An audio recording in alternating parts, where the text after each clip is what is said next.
Imagine que é o CEO de uma empresa espanhola em 2010. Seus concorrentes alemães estão a passar-lhe à frente. Eles estão a baixar os preços e a roubar os seus clientes. Estão a inundar a Europa com exportações enquanto você perde quota de mercado. Precisa de agir rápido e procura o botão de pânico. É aquele com a etiqueta desvalorização cambial.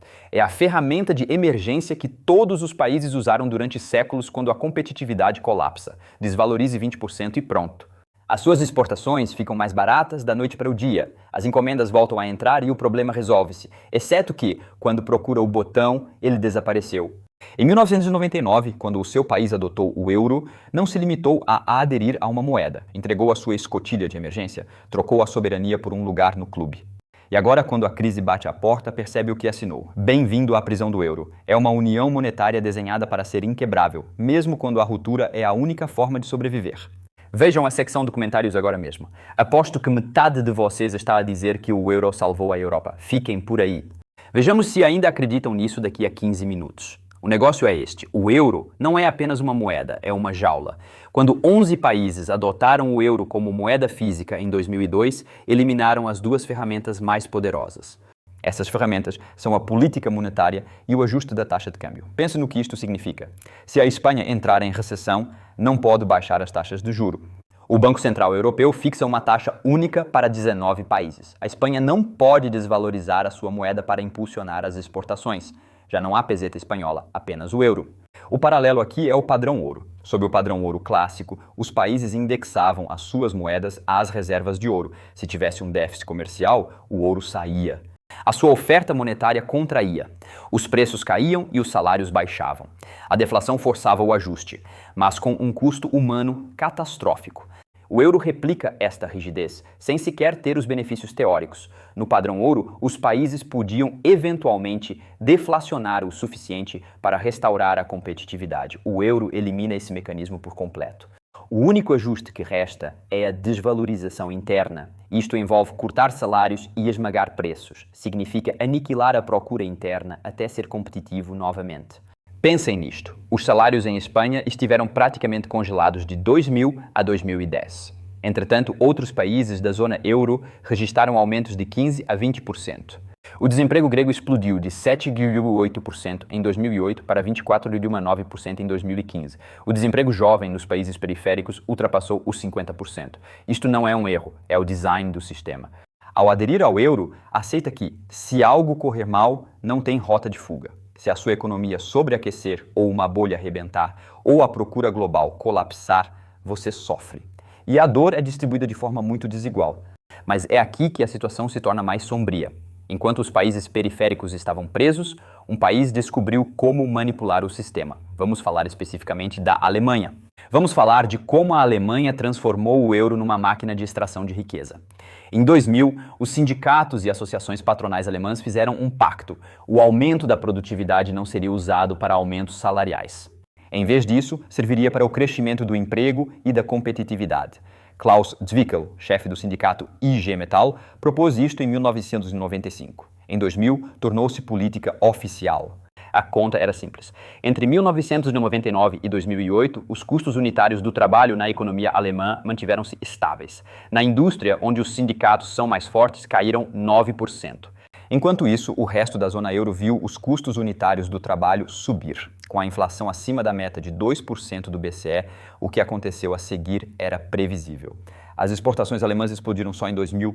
As exportações subiram 17% em valor ou 13,5% em termos reais. As exportações para outros países da zona euro representaram 2/5 desse crescimento. Para o Sudeste Asiático, saltaram 28%. A Alemanha tornou-se a rainha das exportações da Europa. Não foi por inovação superior ou produtividade milagrosa, foi através da contenção salarial. Os trabalhadores alemães aceitaram salários estagnados. Assim, as empresas alemãs puderam vender mais barato que os concorrentes em todo o continente. E aqui está o detalhe crucial. Esta moderação salarial foi responsável por metade da divergência nas balanças comerciais da zona euro. Os ganhos competitivos da Alemanha vieram diretamente à custa dos países periféricos. Mas espere, se as exportações bombavam, a economia alemã não deveria estar a prosperar? Não. Considere o crescimento da procura interna na Alemanha entre 2000 e 2005. Foi de 0,1% negativo anualmente. Compare isso com os 3,2% no resto da zona euro. Os trabalhadores alemães não ganhavam o suficiente para consumir. Toda a economia estava voltada para a procura externa, vendendo a estrangeiros enquanto os próprios alemães empobreciam. Isto criou um ciclo vicioso. A Alemanha acumulou excedentes correntes massivos. Os países periféricos incorreram em déficits correspondentes. Os bancos alemães emprestaram os excedentes de volta à periferia, financiando bolhas de consumo e imobiliárias. E quando rebentaram, a Alemanha exigiu austeridade. O excedente corrente da Alemanha atingiu 32,8 mil milhões de euros por mês em 2018. Isto era cerca de 28% do PIB anualizado. Isso não é força econômica. Isso é parasitismo econômico. Então, para onde foi todo esse dinheiro alemão? Deixe-me mostrar-lhe. Eis o que acontece quando se elimina o risco cambial e se fixam taxas de juro para um continente inteiro com base nas necessidades da Alemanha. O capital inunda a periferia. Os prazos das hipotecas dispararam de uma média de 10 anos em 1990 para 28 anos em 2007. De repente, as famílias espanholas podiam pedir emprestado quantias impensáveis e pediram. Cerca de 15 pontos percentuais disso era crédito à habitação só em 2006. Espanha iniciou a construção de 856.561 unidades habitacionais. Quase 1 milhão de casas num ano num país de 40 milhões. Para colocar em perspectiva, a construção de casas em Espanha em 2006 excedeu a soma das construções de Alemanha, França e Inglaterra. Isto não foi impulsionado pela procura. Isto foi impulsionado por dinheiro barato. O BCE fixou taxas de juro adequadas para a Alemanha, que estava estagnada, mas eram totalmente desajustadas para a Espanha, que estava a sobreaquecer. As taxas baixas alimentaram um frenesim especulativo. A construção e o imobiliário representavam 18,5% do PIB espanhol em 2006, praticamente o dobro da média da zona euro. Entretanto, os bancos alemães financiavam a festa. Entre meados de 2001 e 2005, os bancos alemães captaram cerca de 250 mil milhões de euros através de titularização. Muito disto fluiu para Espanha, Portugal, Irlanda e Grécia, financiando hipotecas e consumo. O fluxo circular era perfeito. Os bancos alemães emprestavam o dinheiro. Tomadores periféricos usaram o dinheiro para comprar produtos alemães e imóveis. O dinheiro voltou para a Alemanha como depósitos e reservas. A Alemanha enriqueceu. Os países periféricos enfrentaram bolhas. Portugal, Irlanda e Grécia. A mesma história, detalhes diferentes. Os bancos irlandeses concederam hipotecas que excediam 100% do valor dos imóveis, financiando-os através de mercados de atacado. O passivo externo de Portugal acumulou-se a níveis insustentáveis. A Grécia contraiu empréstimos para financiar o consumo público em vez de investimento produtivo. É como dar a um adolescente um cartão de crédito sem limite e depois fingir choque quando ele estoura o limite comprando tênis e bilhetes para concertos. E então, previsivelmente e de forma catastrófica, a música parou. No verão de 2007, o mercado de hipotecas subprime dos usuários colapsa. Os mercados de crédito congelam globalmente. Bancos europeus que financiavam empréstimos via titularização subitamente perdem o acesso a novos fundos em Espanha. A correção foi imediata e brutal. O início de construções de habitações desmoronou de 856 mil em 2006 para 34.873 em 2014. Pense bem nisso. Quase 1 milhão de unidades habitacionais estavam em construção. Num ano, 34 mil, 8 anos depois. O desemprego só no setor da construção aumentou 170% entre o verão de 2007 e 2008. Em 2012, o desemprego espanhol atingiu os 27%. O desemprego jovem ultrapassou os 53% em 2014. Os preços das casas em Espanha caíram 8% em 2008. Em 2013, caíram 37% em relação ao pico. Famílias que compraram no auge ficaram com dívidas superiores ao valor da casa. Os bancos que detinham as hipotecas estavam insolventes. Todo o sistema financeiro oscilou. Mas lembre-se, a Espanha não podia desvalorizar a moeda. Não podia cortar as taxas de juro de forma independente. Não podia imprimir dinheiro para recapitalizar os bancos. A única opção era a desvalorização interna, cortar salários, reduzir gastos e deixar o desemprego disparar. Isto continuou até os preços caírem o suficiente para restaurar a competitividade. Em termos absolutos, a Espanha perdeu 3,8 milhões de empregos entre 2007 e 2013. Deixa esse número assentar. 3 milhões e 800 mil pessoas, enfermeiros, engenheiros, operários da construção e empregados de mesa, ficaram subitamente sem rendimentos. O desemprego jovem não apenas disparou, tornou-se estrutural em 2016. Quase 46% dos jovens espanhóis desempregados estavam sem trabalho há mais de um ano. Muitos simplesmente partiram quando a emigração disparou. Os melhores e mais brilhantes licenciados e trabalhadores qualificados de Espanha fizeram as malas para a Alemanha. O Reino Unido ou qualquer lugar com oferta de emprego assistiu a uma fuga de cérebros numa escala não vista desde a Guerra Civil Espanhola.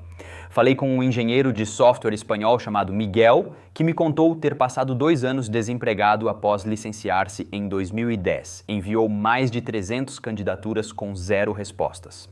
Acabou por se mudar para Berlim, onde foi contratado em 3 semanas. O seu desabafo final: Espanha não me quis, a Alemanha quis. Mas se acha que a situação de Espanha foi má, espere até ouvir sobre a Grécia.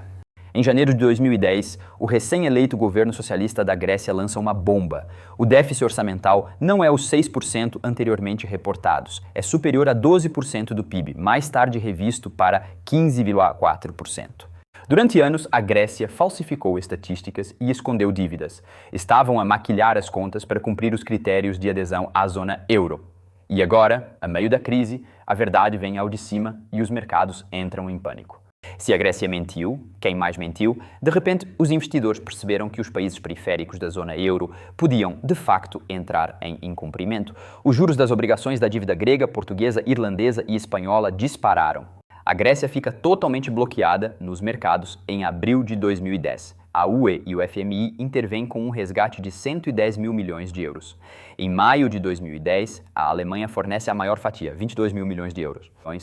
Em troca, a Grécia compromete-se com 30 mil milhões de euros em cortes de gastos e aumentos de impostos. A austeridade é severa e procíclica. Contrai a procura precisamente quando a recessão se agrava. Isto está a piorar a recessão. O PIB grego colapsa 25% entre 2009 e 2014. Deixem-me repetir isto. A economia da Grécia encolheu 1/4. O desemprego sobe de 7,8% em 2008 para 24,9% em 2015. O desemprego jovem ultrapassa os 50%. As taxas de suicídio aumentam 35% durante a crise. Num mês, a prevalência de depressão grave sobe de 3,3% em 2008 para 12,3% em 2013. Apesar do resgate, a rácio dívida-PIB da Grécia sobe de 127% em 2009 para 69% em 2017. Isto não aconteceu porque a dívida aumentou muito, pois subiu apenas 6% em termos absolutos. Em vez disso, foi porque o denominador, o PIB, colapsou. A Grécia recebe um segundo resgate de 130 mil milhões de euros em 2012. Isto incluiu um perdão de 53,5% nas obrigações gregas detidas por privados. São 197 mil milhões de euros reestruturados.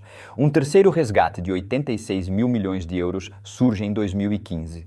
A Grécia entra em incumprimento num pagamento ao FMI em junho de 2015, antes de acabar por permanecer na zona euro. Só em agosto de 2018 é que o programa de resgate da Grécia é oficialmente declarado encerrado. O país permanece sob supervisão externa. Disseram à Grécia que a austeridade restauraria a confiança e o crescimento. Em vez disso, destruiu uma economia e arruinou uma geração. Provou que as regras da zona euro são feitas para proteger os credores à custa dos devedores. E enquanto a Grécia ardia, o dinheiro fugia da periferia a uma velocidade recorde. Deixem-me explicar algo que a maioria das pessoas não entende. Os saldos Target 2. O Target 2 é a infraestrutura que os bancos centrais da zona euro utilizam para liquidar pagamentos transfronteiriços.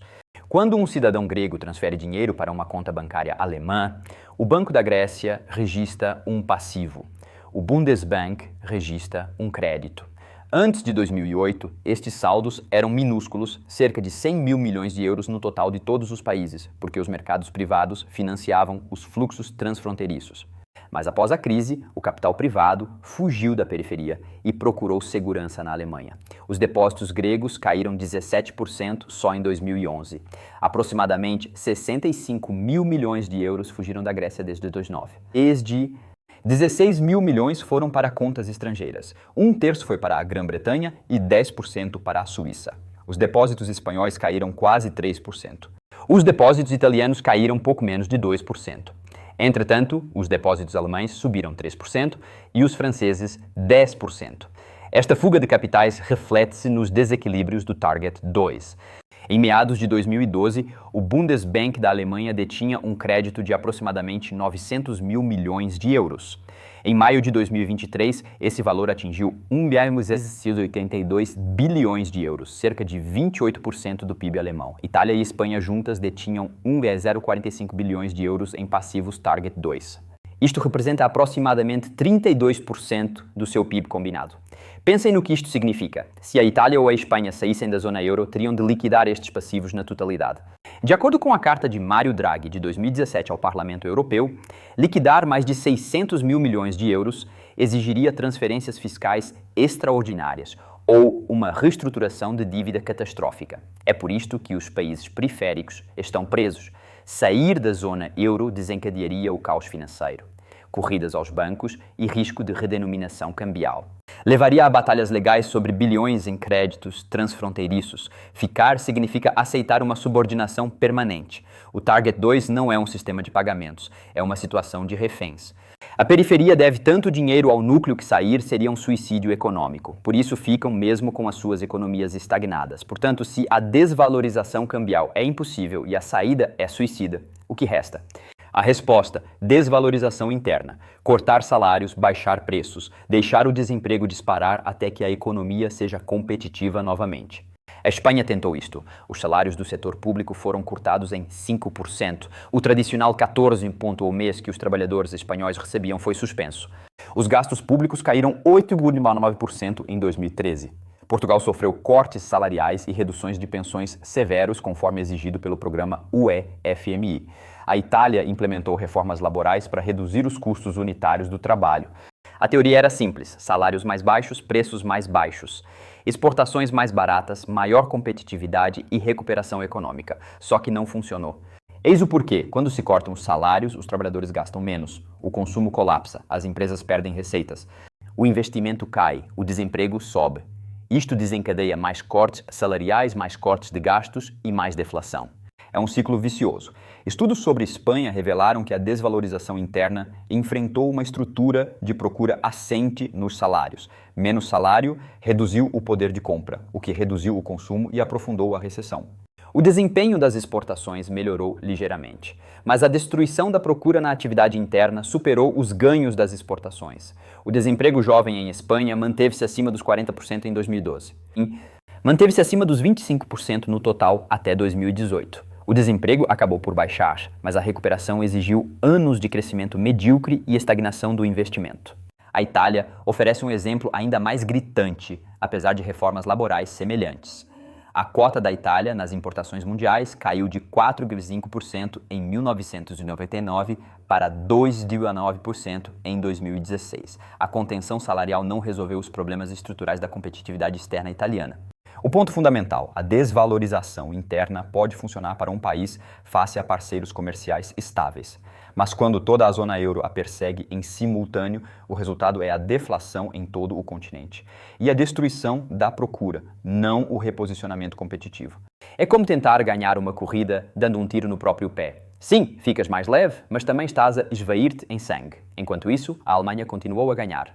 Em 2018, o excedente da balança corrente da Alemanha atingiu 32,8 mil milhões de euros por mês. Isto equivale a cerca de 28% do PIB em termos anualizados. Não são apenas números de exportação impressionantes. São provas de um desequilíbrio estrutural. A questão é, os excedentes da Alemanha exigem déficits na periferia. Não se pode exportar mais do que se importa sem que outro importe mais do que exporta. Os ganhos da Alemanha são as perdas dos países periféricos. Como estes não podem desvalorizar a moeda, são forçados a reduzir importações via austeridade e desemprego. Isto agrava as recessões, dificultando a saída da dívida pelo crescimento. O que exige mais austeridade, aprofundando ainda mais a recessão. O excedente alemão não é sinal de produtividade ou inovação superiores. É a imagem especular da crise no sul da Europa. Contudo, os decisores alemães dão lições de disciplina fiscal e reforma estrutural à periferia, recusando corrigir os seus próprios desequilíbrios. O Pacto Fiscal de 2012 consagrou a austeridade na lei da zona euro, mas não incluiu mecanismos para os países excedentários expandirem a procura ou subirem salários. É engraçado como as regras só limitam os países com déficit e nunca os com excedente, quase como se o sistema fosse desenhado pela e para a Alemanha. E quanto ao custo humano, deixem-me mostrar-vos. O desemprego jovem em Espanha superou os 50% em 2014. Na Grécia também passou dos 50%. Isto não são meras estatísticas. São pessoas licenciados, trabalhadores qualificados e famílias jovens a enfrentar anos de desemprego e subemprego. Carreiras foram descarriladas. Competências nunca chegaram a ser desenvolvidas. O potencial de rendimento vitalício foi permanentemente reduzido. Muitos emigraram em vez de esperar pela recuperação. Entre 2015 e 2020, uma geração dos jovens mais qualificados de Espanha e Grécia partiu para a Alemanha, Reino Unido e outros países com emprego. Esta fuga de cérebros representa uma perda permanente de capital humano. Médicos formados na Grécia estão a trabalhar na Alemanha. Engenheiros de Espanha estão em Londres. Professores de Portugal estão em França. A periferia pagou para os educar, enquanto o centro colhe os benefícios. Estudos mostram que o desemprego antes dos 25 anos tem consequências vitalícias nos rendimentos e na progressão na carreira. A crise da zona euro não criou apenas desemprego temporário. Criou uma geração perdida, cujo potencial de rendimento foi destruído antes mesmo de começarem. Falei com uma médica grega chamada Sofia, que se mudou para Munique em 2013. Após passar um ano desempregada, apesar do curso de medicina, ela disse-me: "A Grécia formou-me, a Alemanha paga-me. Mas a Grécia ainda pergunta por que estamos zangados?" Portanto, após uma década de resgates, austeridade e desemprego em massa, a zona euro convergiu? A promessa da integração europeia era simples. Os países periféricos alcançariam gradualmente os países centrais em produtividade e qualidade de vida. O capital fluiria dos ricos para os pobres. A tecnologia e a perícia seriam transferidas. Todos prosperariam. Essa promessa falhou. Novos Estados-membros da UE, como Polônia, Hungria, Romênia e os Estados Bálticos, convergiram de 1995 a 2008.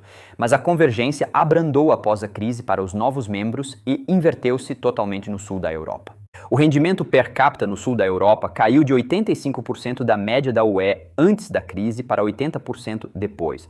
A desigualdade de rendimentos aumentou drasticamente. Regiões urbanas prósperas como Frankfurt, Amsterdão e Londres viram a produtividade disparar. As regiões periféricas estagnaram. O padrão é claro: a zona euro ampliou a desigualdade em vez de a reduzir. As forças centrípetas concentraram capital, trabalhadores qualificados e indústrias de alto valor acrescentado em centros já prósperos. As regiões periféricas perderam os seus trabalhadores mais produtivos através da migração e ficaram presas a atividades de baixa produtividade. Estudos mostram que a divergência regional na Europa aumentou desde 2008. Isto sugere que o fosso de competitividade não é cíclico, mas estrutural no desenho da zona euro. O euro deveria unir a Europa. Em vez disso, criou uma classe baixa permanente de economias periféricas presas à subordinação. Então, por que é que os países periféricos ficam? Porque a alternativa é ainda pior. Aqui está a prisão. Os países periféricos enfrentam duas escolhas, ambas terríveis. Opção 1, ficar na zona euro, aceitar a subordinação permanente, implementar a austeridade e ver a juventude emigrar, suportar décadas de crescimento estagnado. Viver sob regras desenhadas pela e para a Alemanha. Opção 2. Sair da zona euro. Liquidar passivos massivos do Target 2, como os 600 mil milhões de euros de Espanha. A situação é semelhante para a Itália. Desencadear o risco de redenominar a moeda. Enfrentar corridas aos bancos à medida que os depositantes fogem. Ver as poupanças e pensões colapsarem. Enfrentar hiperinflação ou depressão, ou ambas. Riscar um caos financeiro semelhante à Alemanha de Weimar ou ao colapso da Argentina em 2001. Nenhuma das opções é aceitável. É precisamente por isso que os países periféricos continuam presos. A zona euro não é uma união monetária. É uma gaiola sem saída. Quanto mais tempo os países ficam, mais difícil se torna sair. As dívidas acumulam-se e os desequilíbrios do Target 2 crescem. O potencial caos de uma saída torna-se ainda mais catastrófico. Isto leva ao "o que for necessário" de Mário Draghi em 2012. O discurso estabilizou os mercados financeiros, mas não resolveu o problema estrutural. O BCE pode prevenir crises de incumprimento através da compra de obrigações, mas não pode restaurar a competitividade ou o crescimento das economias periféricas. A questão fundamental permanece sem solução.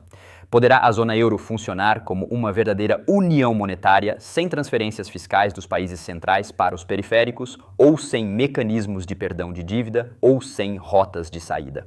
A comparação histórica com os Estados Unidos sugere que a resposta é não. Os EUA funcionam como uma união monetária porque possuem um sistema fiscal federal que canaliza recursos de regiões prósperas para as que enfrentam dificuldades. O Texas paga pelo Mississippi. A Califórnia subsidia a Virgínia Ocidental. A zona euro não tem esse mecanismo. E politicamente criar um é impossível. Os eleitores alemães não aceitarão transferências permanentes para a Grécia. Os contribuintes do norte da Europa não financiarão as pensões do sul da Europa. Assim, a zona euro permanece presa entre duas posições insustentáveis. Ou transfere permanentemente recursos do norte para o sul, o que é politicamente impossível. Ou aceita que a União Monetária não pode funcionar de forma equitativa para todos os Estados-membros. O euro é uma armadilha financeira. Os países entram, mas não conseguem sair. Vamos recapitular. A Alemanha perseguiu uma contenção salarial deliberada, acumulou excedentes de exportação massivos e emprestou os proveitos aos países periféricos. Isto alimentou bolhas insustentáveis no imobiliário e no consumo. Depois, essas bolhas rebentaram. Os países periféricos não puderam desvalorizar a moeda. Não puderam baixar as taxas de juro. Foram forçados a uma desvalorização interna brutal. Isto significou cortes salariais, desemprego em massa e colapso econômico. Os resgates transferiram as perdas dos credores privados para os contribuintes públicos, enquanto a austeridade agravou as recessões. Os jovens emigraram em massa, uma geração foi perdida. Entretanto, o excedente da balança corrente da Alemanha atingiu a meta de 28% do PIB. Os desequilíbrios ultrapassaram 1 bilhão de euros. A zona euro divergiu em vez de convergir. A promessa de integração europeia, prosperidade e convergência falhou para o sul da Europa. O euro não uniu o continente, criou uma hierarquia permanente com a Alemanha no topo e os países periféricos presos na subordinação. E a parte mais condenatória, não há saída. Sair desencadearia o caos financeiro. Ficar significa aceitar décadas de estagnação. O euro não é uma moeda, é uma prisão. Os países periféricos cumprem penas de prisão perpétua por crimes que não cometeram. Por isso, aqui fica a minha pergunta para vocês. É o euro uma história de sucesso ou um conto de advertência? Será sustentável uma união monetária sem união fiscal? Ou será a zona euro uma bomba relógio à espera da próxima crise? Digam-me nos comentários. Se acham que o vosso país conseguiria sair do euro com sucesso, digam-me como. Adoraria ouvir o vosso plano. Destruam esse botão de gosto. É mais fácil do que reformar as regras fiscais da zona euro. Subscrevam se quiserem o próximo vídeo. Vamos dissecar o modelo econômico da Alemanha e perguntar: será a Alemanha tão forte quanto parece? Ou estará a cavalgar às custas dos países periféricos? Vejam a descrição para fontes, gráficos e dados do Target 2. Esta história é ainda mais louca quando se vê os números. Obrigado por assistirem e bem-vindos ao Independent Historian. Damos sentido aos sistemas desenhados para vos manter confusos.